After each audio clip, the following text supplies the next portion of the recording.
You are looking at Julian's pronunciation guide, where we look at how to pronounce better some of the most mispronounced words in the world, like this other curious word. But how do you say what you're looking for today? Let's learn once and for all how to pronounce this confusing name.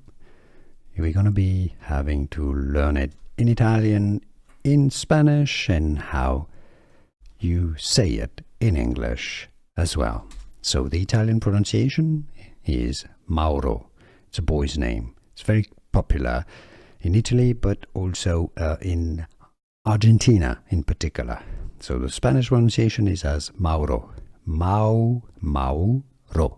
Mauro. If you cannot pronounce either Italian or Spanish perfectly, you can say it as Mauro, Mauro, or Mauro.